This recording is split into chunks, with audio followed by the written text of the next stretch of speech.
शिवभोजन के थकीत बिल थकीत अनुदान मिळालंच पाहिजे। शिवभोजन केंद्राचे थकीत अनुदान मिळालंच पाहिजे। फडणवीस सरकार हाय हाय, फडणवीस सरकार हाय हाय, फडणवीस सरकार होश में आओ, फडणवीस सरकार होश में आओ, फडणवीस सरकार होश में आओ। थकीत अनुदान मिळालंच पाहिजे, थकीत अनुदान मिळालंच पाहिजे। फडणवीस सरकार होश में आओ, सरकार होश में आओ। पैसे आमच्या हक्काचे, पैसे आमच्या हक्काचे।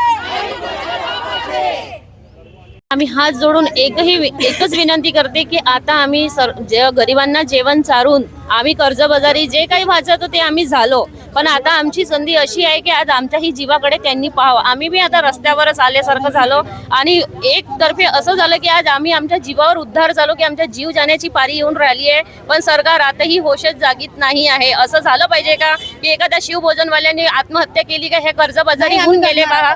काही कास्तकार करते आत्महत्या, त्यांना तुम्ही कर्जमाफी करता। आम्ही आमच्या मेहनतीचे पैसे मागत आहोत, तुम्हाला आताही तुमच्या कानामध्ये अशी कडकडून विनंती नाही जाऊन राहिली का हे हात जोडून शिवभोजनवाले 10 महिन्यापासून पैसे मागत आहे की त्यांची तुम्ही मागणी पुरी करा। अगर आमच्या मेहनतीचे पैसे अगर नाही भेटत असन तर मी स्वतः म्हणते आज कर्ज केले आहे, आमच्या जीवाला अगर कमी जास्त झालं तर हे सरकार आमची गॅरंटी घेणार आहे का आज आमचे मुलं बाळ किंवा आम्ही आमच्या हॉस्पिटलला जाऊ शकत आहे? आम्ही आमच्या भरोश्यावर बाया आहे, त्यांना आम्ही कसे करून सनी आम्ही त्यांना पेमेंट देऊन राहिलो। आज 4-5 महिन्यापासून आम्ही किरायाचे पैसे थांबवून ठेवले, आम्हाला कोण काय नाही बोलू शकत।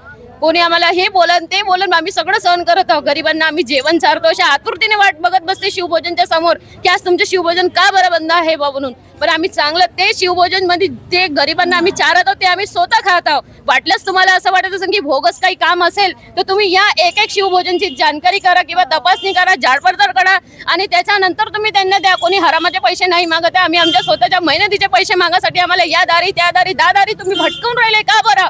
डोकं चिडवा। एक बाईच्या हातनं जे हाय त्याला घेऊन आली, जेव्हा ते स्वयंपाक करते ना त्या खुशीनं करते की नाही आज आम्ही 10 जणांना जेवण चारू शकत आहोत की आमचे 100 आहे की काय आहे। आज त्या एका बाईची आत्मा तुम्ही दुखून राहिले आहे की 10 महिन्यापासून आमच्या मेहनतीच्या पैशासाठी आम्हाला भिकेच्या दारी लावून टाकले तुम्ही। इथे जा तिथे जा, तो म्हणते साहेब म्हणतात तुम्ही आताच निवेदन दिलं त्या साहेबाला द्या, आशेने देऊन राहिले। सगळ्यांची हालत आणि सगळ्या शिवभोजनवाल्यांची आज अशी एकता होऊन गेली आहे की ते खरोखर त्रासून गेले। तुम्ही 10 महिन्याचे पैसे अगर एक सोबत मागत असेल तर ते चुकीचे असेल का? आमचे 10 महिन्याचे तुम्ही पैसे एकत्र नाही देऊ शकत तर 2-2 महिन्याकरता आम्हाला पैसे द्यावे म्हणजे द्यावे। आमच्या मेहनतीचे पैसे आहेत ते आम्हाला पाहिजे, आम्ही आमच्या हक्काचे पैसे आपले जे त्यांना सोयी सुविधा आहे एवढा आमदार खासदारावर खर्च व्हायलाच पूर्ण पाहिजे, निवडून देतात, कारण की लोकांचे करून कर्ज मिळायलाच हक्क मिळायलाच पाहिजे।